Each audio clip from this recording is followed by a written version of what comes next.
Kuasa di balik kelemahan. Hakim-Hakim 7 ayat 1-7.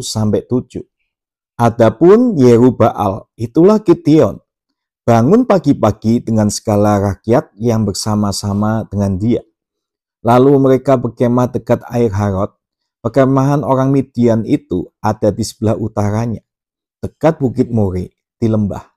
Berfirmanlah Tuhan kepada Gideon, terlalu banyak rakyat yang bersama-sama dengan engkau itu, daripada yang kukehendaki untuk menyerahkan orang Midian ke dalam tangan mereka. Jangan-jangan orang Israel memegah-megahkan diri terhadap aku sambil berkata, tanganku sendirilah yang menyelamatkan aku. Maka sekarang serukanlah kepada rakyat itu demikian. Siapa yang takut dan gentar, biarlah ia pulang, enyah dari pegunungan Gilead. Lalu pulanglah 22.000 orang dari rakyat itu, dan tinggallah 10.000 orang. Tetapi Tuhan berfirman kepada Gideon, masih terlalu banyak rakyat, suruhlah mereka turun minum air, maka aku akan menyaring bagimu di sana. Siapa yang kufirmankan kepadamu, inilah orang yang akan pergi bersama-sama dengan engkau. Dialah yang akan pergi bersama-sama dengan engkau. Tetapi barang siapa yang kufirmankan kepadamu, inilah orang yang tidak akan pergi bersama-sama dengan engkau. Dialah yang tidak akan pergi.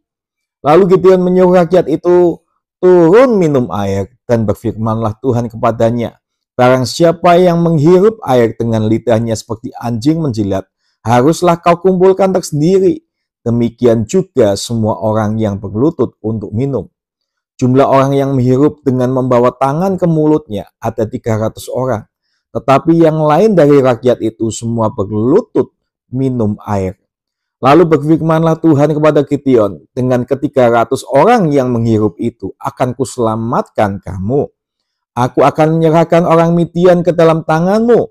Tetapi yang lain dari rakyat itu semuanya boleh pergi masing-masing ke tempat kediamannya. Bayangkan Bapak Ibu Saudara, kita punya perusahaan internasional. Dan kita sedang berusaha mencari seorang CEO yang akan mengepalai perusahaan kita. Maka kita pasti mencari kualifikasi yang sangat kompleks, karena seorang CEO harus memimpin banyak hal dengan pendidikan dan pengalamannya juga yang kompleks. Karena kalau tidak, orang itu tidak mampu memimpin perusahaan yang besar itu. Ini adalah keadaan dunia. Masalahnya, waktu kita mempelajari cara Tuhan bekerja dalam perjalanan iman kita, kalau kita pakai lensa dunia atau pandangan dunia, maka itu akan menjadi sesuatu yang berkebalikan. Cara Tuhan bekerja dalam hidup kita itu seringkali kebalikan dengan nilai-nilai duniawi. Kalau kita melihat cerita Alkitab, sangat bertentangan dengan cara kita memimpin perusahaan atau mencari orang untuk mengisi posisi pemimpin. Kalau kita perhatikan, Tuhan seringkali memanggil orang-orang yang tidak memenuhi syarat dan memberikan mereka tugas yang tampaknya mustahil sesuai dengan kualifikasi orang tersebut. Contohnya, kalau kita lihat tokoh-tokoh Alkitab, belum tentu saat mungkin diinterview oleh gereja mereka bisa lolos untuk melayani di sebuah gereja. Misalnya Daud. Ia penulis bagian besar Mazmur. Dia jago nyanyi, dia jago memimpin pujian dan menulis lagu. Tapi pada waktu dia mungkin diinterview, Daud diminta untuk menceritakan masa lalunya. Mungkin Daud akan bercerita kalau dia pernah selingkuh dengan wanita yang bukan istrinya dan membunuh suaminya untuk menutupi perselingkuhannya. Kira-kira mau tidak punya WL yang seperti itu? Bisa jadi Daud langsung akan dicoret. Atau tokoh lainnya, Paulus. Rasul Paulus menuliskan sebagian besar dari Perjanjian Baru. Tetapi kita pasti tidak akan mempekerjakan Paulus mungkin menjadi seorang pastor di sebuah gereja. Karena kalau ditanya tentang masa lalunya, kita akan berpikir ulang. Mungkin Paulus akan menjawab kalau dia dulu mencebloskan pengikut-pengikut Kristus, bahkan dia membunuh yang namanya Stefanus. Nah, mungkin banyak gereja pasti akan mencoret nama Paulus untuk menjadi gembala sidang. Demikian juga dengan Gideon. Kita tidak akan memilih seorang pengecut yang lemah seperti Gideon sebagai seorang pembebas bangsa. Namun, Gideonlah yang malah dipilih oleh Tuhan menjadi hakim, alat Tuhan untuk membebaskan umatnya. Gideon tidak dipilih karena dia layak, tetapi panggilan Tuhan yang membuatnya layak. Kelemahan Gideon bukanlah sebuah kelemahan, itu adalah sebuah keuntungan malahan. Karena melalui kelemahan inilah Tuhan ingin menyatakan bahwa kuasanya justru menjadi sempurna di saat manusia itu lemah, Bapak Ibu Saudara. Kita paling kuat di dalam Tuhan justru di saat kita paling lemah di dalam kekuatan kita sendiri, Bapak Ibu Saudara. Kalau kita melihat kehidupan kita sendiri, kapan Tuhan bekerja? Biasanya pada waktu kita lemah, disitulah Tuhan itu bekerja. Nah, ada 3 poin utama yang akan kita pelajari saat ini. Yang pertama, perlunya menjadi lemah. Hakim-Hakim 7 ayat 1-3 yang tadi kita baca bahwa Yerubbaal atau Gideon itu bangun pagi-pagi dengan segala rakyat yang bersama-sama dengan dia. Lalu mereka berkemah di dekat mata air Harod. Perkemahan orang Midian itu ada di sebelah utaranya dekat Bukit More di lembah. Berfirmanlah Tuhan kepada Gideon, terlalu banyak rakyat yang bersama-sama dengan engkau itu daripada yang kukehendaki untuk menyerahkan orang Midian ke dalam tangan mereka. Jangan-jangan orang Israel memegah-megahkan diri terhadap aku sambil berkata, tanganku sendirilah yang menyelamatkan aku. Maka sekarang serukanlah kepada rakyat itu demikian, siapa yang takut dan gentar, biarlah ia pulang enyah dari pegunungan Gilead. Lalu pulanglah 22.000 orang dari rakyat itu dan tinggallah 10.000 orang. Pasukan Israel dan pasukan Midian itu berkemah berdekatan. Pasukan Israel ada di bukit, sedangkan pasukan Midian ada di lembah. Gideon melihat bahwa pasukan Israel memiliki 32.000 tentara, sedangkan pasukan Midian itu memiliki 135.000 tentara. Rasionya itu 1:4 tentara. Bukanlah rasio yang baik untuk memenangkan sebuah pertandingan, Bapak Ibu. Namun bagi Tuhan, jumlah tentara bangsa Israel itu masih terlalu banyak. Padahal kalau dibandingkan dengan Midian, itu lebih sedikit. Jadi Tuhan menyuruh Gideon untuk mengumumkan siapa di antara tentara itu yang takut, dia bisa kembali pulang. Dan ternyata ada 22.000 orang yang pulang. Artinya 70% pasukan Gideon pulang karena takut. Sisanya 10.000 pasukan. Setelah penyaringan pertama, rasio pasukan Israel dengan Midian itu menjadi 1:13,5 tentara. Rasionya itu semakin buruk untuk mengalahkan pasukan Midian. Lalu Tuhan melihat bahwa pasukan 10.000 pasukan itu masih terlalu banyak. Dan Tuhan memerintahkan Gideon untuk mengetes pasukannya itu minum air di sungai. Dan kita melihat di ayat 4-7 Tuhan itu tes. Orang yang minum air seperti anjing menjilat dikirim pulang, dan orang yang minum berlutut dan membawa air itu dengan tangan mereka tetap untuk tinggal. Setelah penyaringan yang kedua, hanya 300 orang yang tersisa. Mungkin kita pernah mendengar dan guru-guru sekolah minggu memberitahu kita mengapa orang yang minum dengan tangan lebih baik daripada orang yang minum seperti anjing menjilat. Mereka mengatakan bahwa orang-orang yang minum dengan tangan lebih waspada dan berjaga-jaga. Sementara orang-orang yang minum seperti anjing menjilat tidak hati-hati dan hanya memikirkan dahaga mereka. Mereka bukan tentara sejati. Jadi mereka yang tinggal adalah yang terbaik dari yang terbaik. Pasukan elit yang siap untuk berperang. Dan moral dari cerita ini adalah anak-anak jangan seperti orang-orang yang pulang. Jadilah orang yang berjaga-jaga. Tetapi Alkitab tidak mengatakan hal ini, Bapak Ibu. Lalu apa jawabannya? Kenapa prajurit yang minum dengan tangan disuruh tinggal oleh Tuhan dan prajurit yang lainnya disuruh pulang? Nah, bukan itu intinya. Karena Alkitab tidak pernah bilang suruh berjaga-jaga. Karena juga ini tentang Gideon. Ini juga bukan pasukan elit. Kalau kita fokus kepada pertanyaan, mengapa yang minum dengan tangan disuruh pulang? Kita melewati intinya. Apa yang Tuhan lakukan bukanlah memilih jenis prajurit yang terbaik. Tuhan tidak mencoba membuat sekelompok pasukan elit yang terlatih dengan baik. Jadi tes minum adalah cara Tuhan untuk mengurangi jumlah pasukan Gideon. Itu intinya. Kenapa harus dikurangi? Nah, apa maksudnya? Tuhan sengaja melucuti semua yang bisa diandalkan Gideon. Sampai akhirnya Gideon dan bangsa Israel itu hanya bisa mengandalkan Tuhan saja. Jadi Tuhan sengaja mengambil semua yang bisa diandalkan Gideon. Supaya Gideon tidak punya hal lain selain Tuhan saja yang bisa diandalkan. Bayangkan, dari 10.000 menjadi 300 orang saja yang tetap tinggal. Gideon sekarang memiliki kurang dari 1% dari pasukan yang dia miliki sebelumnya.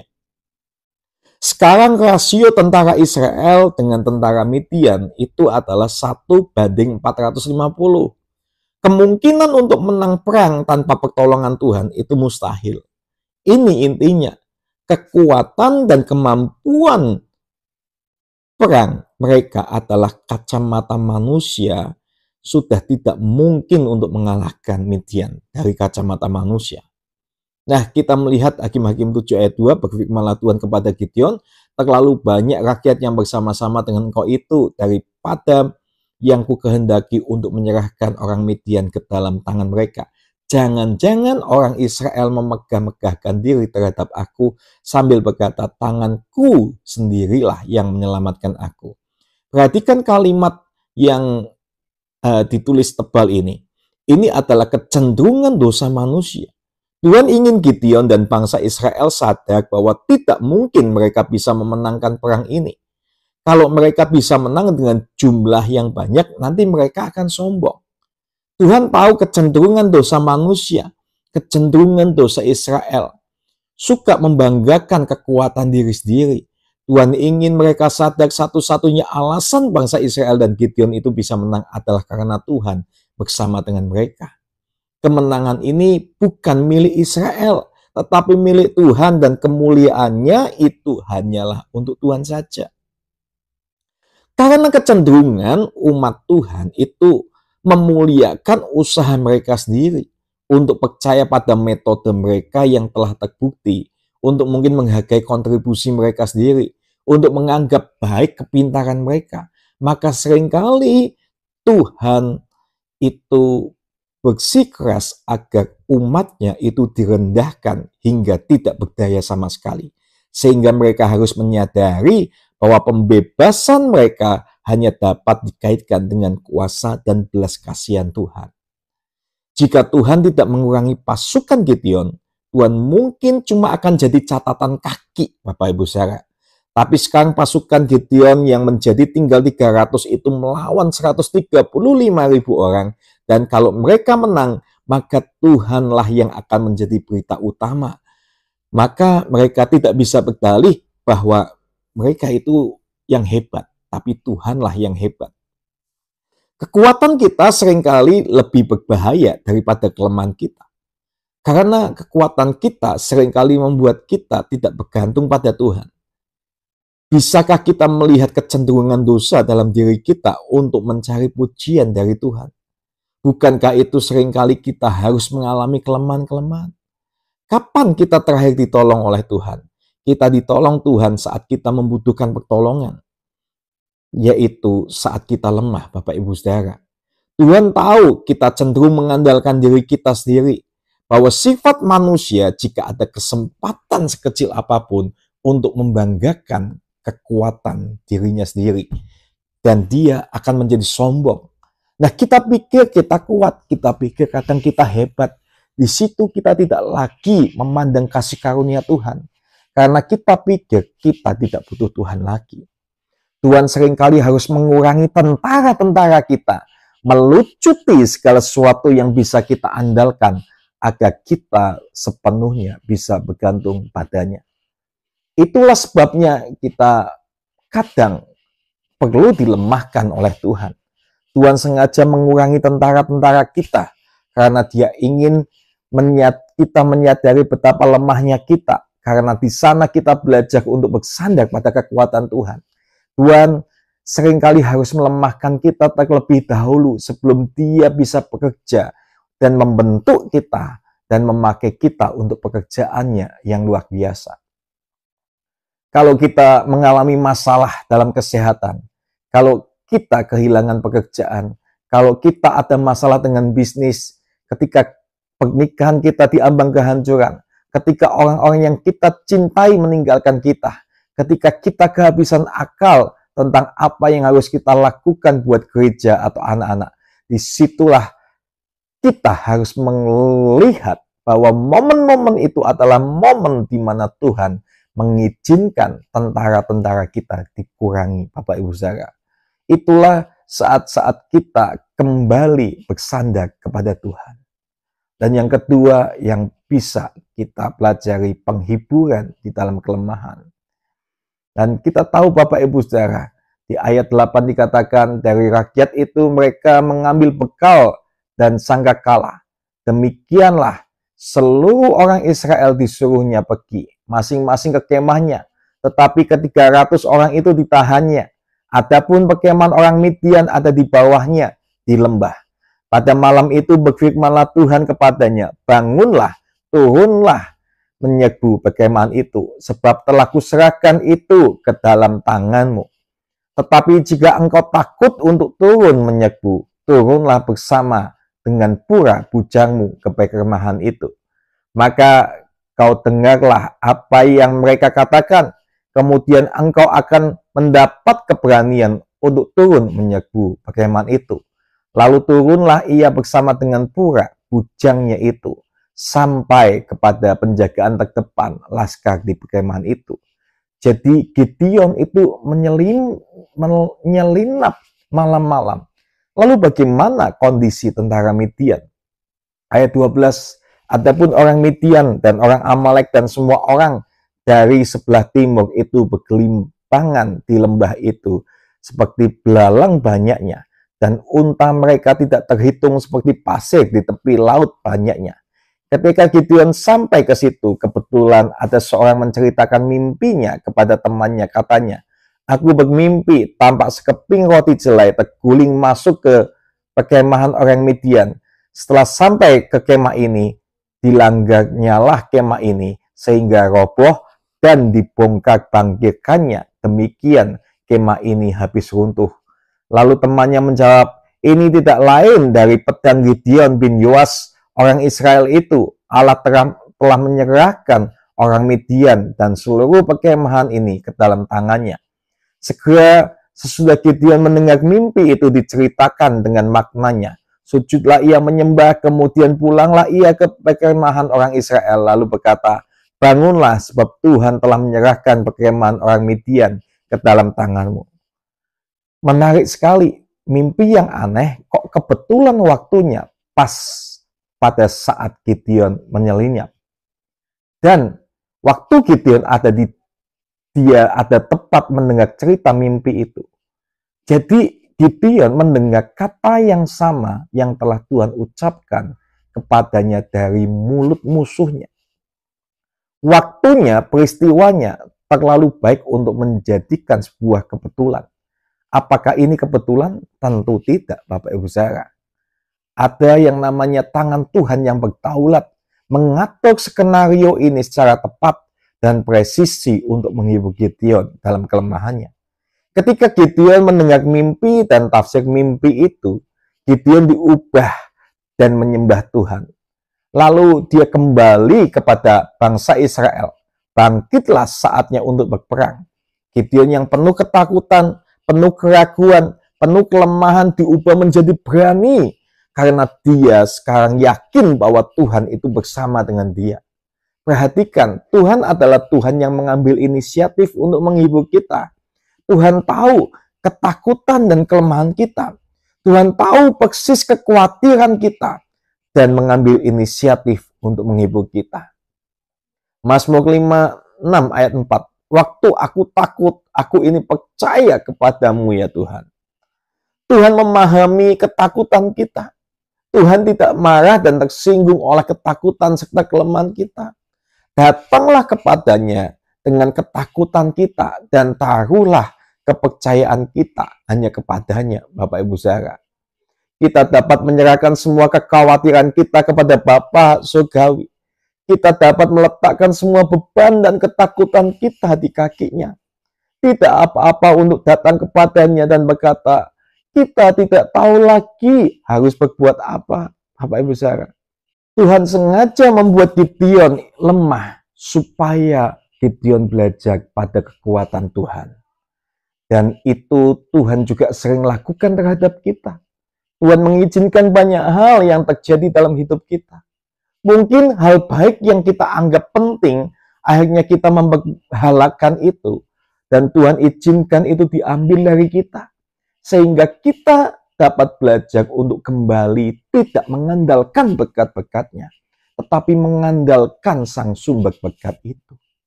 Hakim-Hakim 7 ayat 10. Tetapi jika engkau takut untuk turun menyerbu, turunlah bersama dengan pura bujangmu ke perkemahan itu.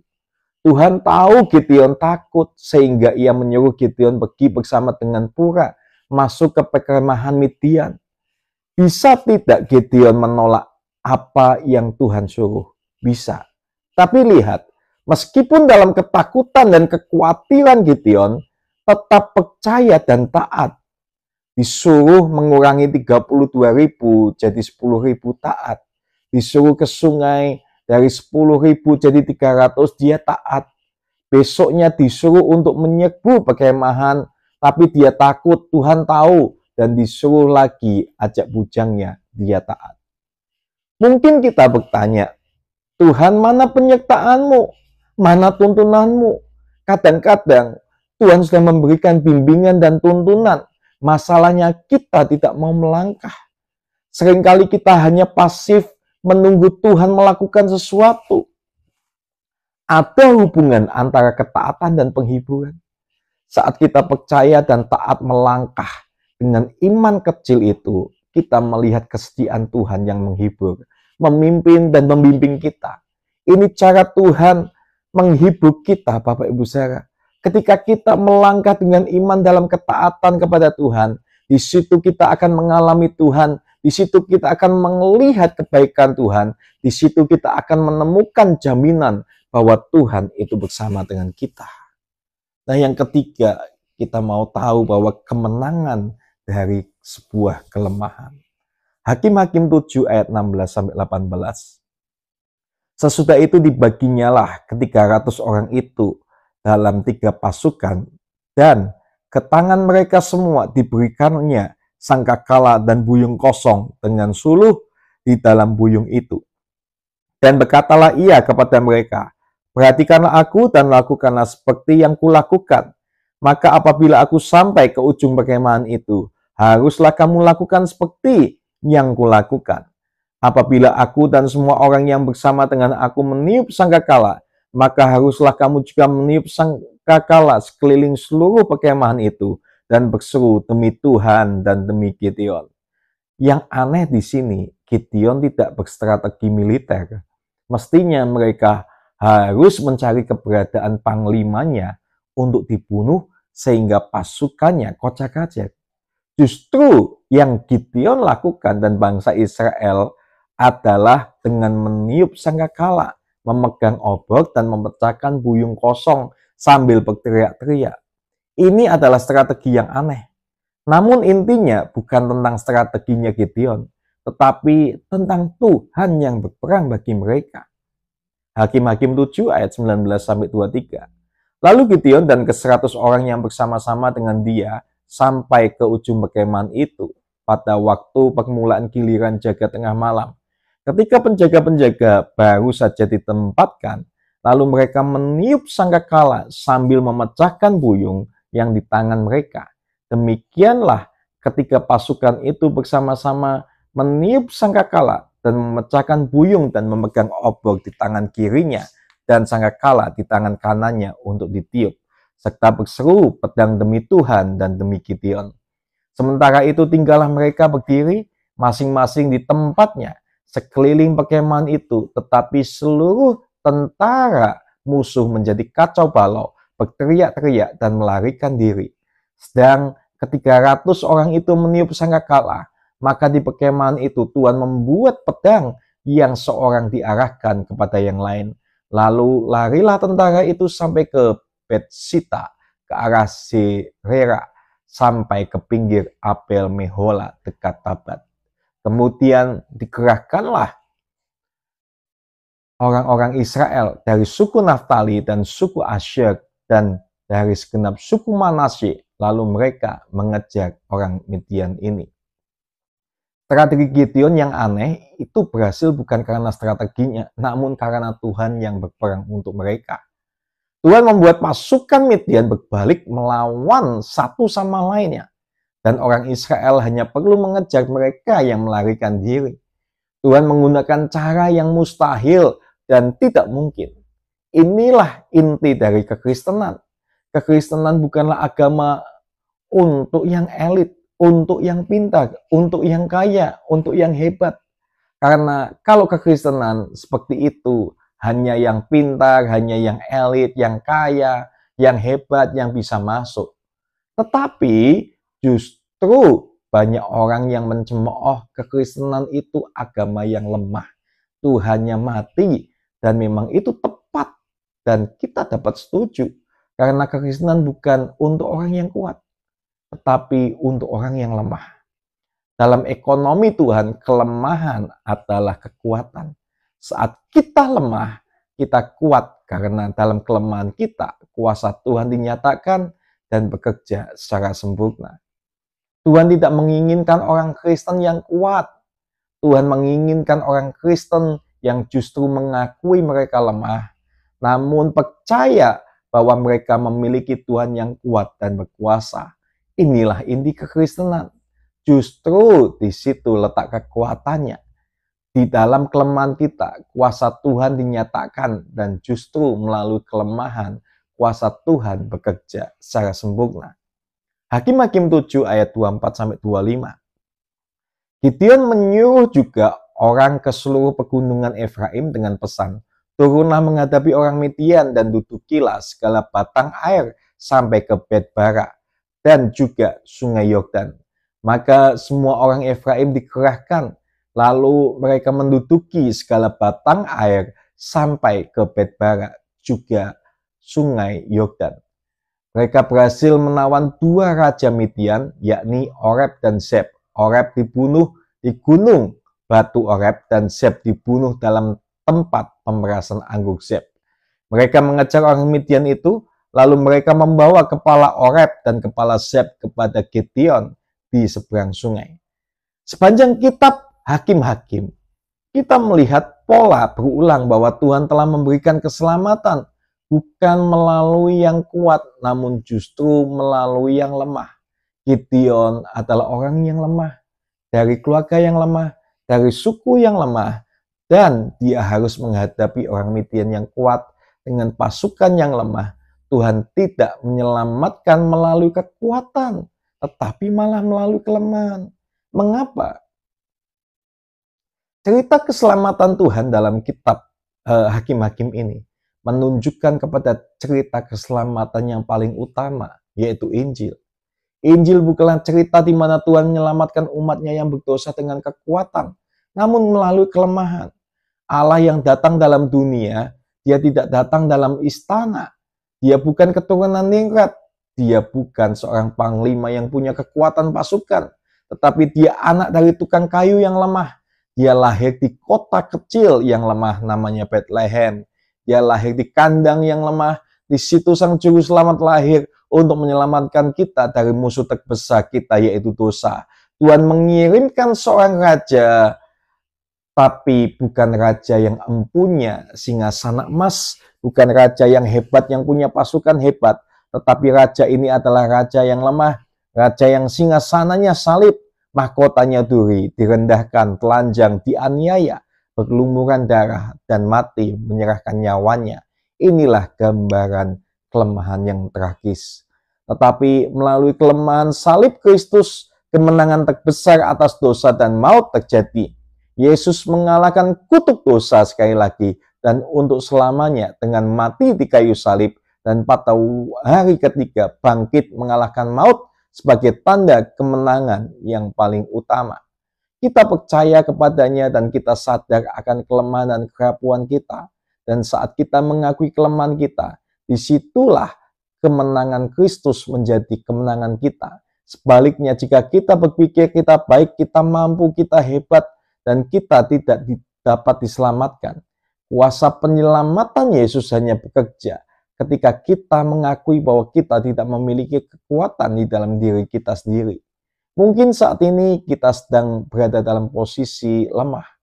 Tuhan mengizinkan kita di posisi itu sebagai wujud kasih karunia untuk membawa kita kembali kepadanya, untuk percaya dan bergantung penuh pada Tuhan. Tuhan ingin kita mencintai apa yang ingin Tuhan katakan, bukan mencintai yang dunia tawarkan. Tuhan ingin kita mengalami Dia dan bergantung penuh kepada Dia. Bapak Ibu Saudara, apakah mungkin saat ini tentara-tentaramu, yaitu uang, kepintaran, koneksi yang menjadi sebuah andalanmu, itu sedang Tuhan lucuti? Apakah saat ini Anda mengalami ketakutan, kekhawatiran? Percayalah bahwa Tuhan itu selalu bersamamu. Bapak Ibu Saudara, mari kita mengandalkan Tuhan, bukan mengandalkan tentara-tentara atau kekuatan kita, tapi di dalam kelemahan kita mau andalkan Tuhan, dan dari situlah kekuatan Tuhan itu